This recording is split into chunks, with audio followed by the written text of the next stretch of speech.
Capsicum curry తయారు చేసే విధానం. స్టవ్ ఆన్ చేసి పాన్ పెట్టి పల్లీలు, ధనియాలు, నువ్వులు, జీడిపప్పు ఫ్రై చేసుకోవాలి. జీడిపప్పు ప్లేస్లో ఎండు కొబ్బరి కూడా వేయచ్చు. ఇలా ఫ్రై చేసుకున్న తర్వాత మిక్సీ గిన్నెలోకి వేసుకోవాలి. చెక్క, లవంగం, ఇలాచి, పులవ పువ్వు, దాల్చిన చెక్క కూడా వేసుకొని గ్రైండ్ చేసుకొని పక్కన పెట్టాలి.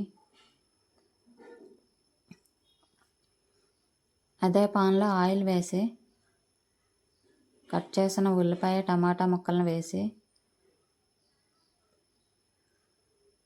కొంచెం ఫ్రై చేసుకున్న తర్వాత కట్ చేసుకున్న క్యాప్సికమ్ కూడా వేసి ఫ్రై చేస్తూ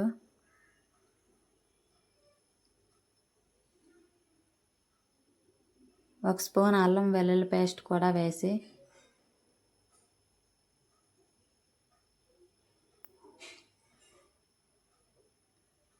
మిక్సీ చేసుకున్నది అయితే ఇందులో వేసుకోవాలి.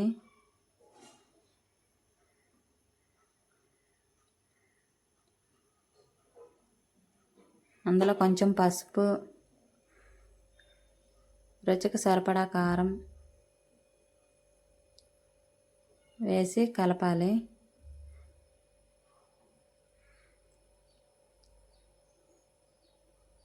ఇలా కలిపిన తర్వాత కొంచెం వాటర్ని అయితే యాడ్ చేయాలి.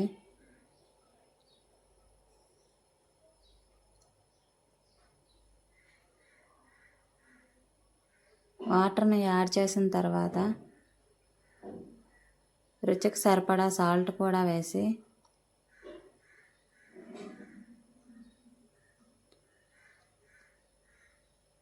ఒక 20 నిమిషాల వరకు ఉడికించుకోవాలి.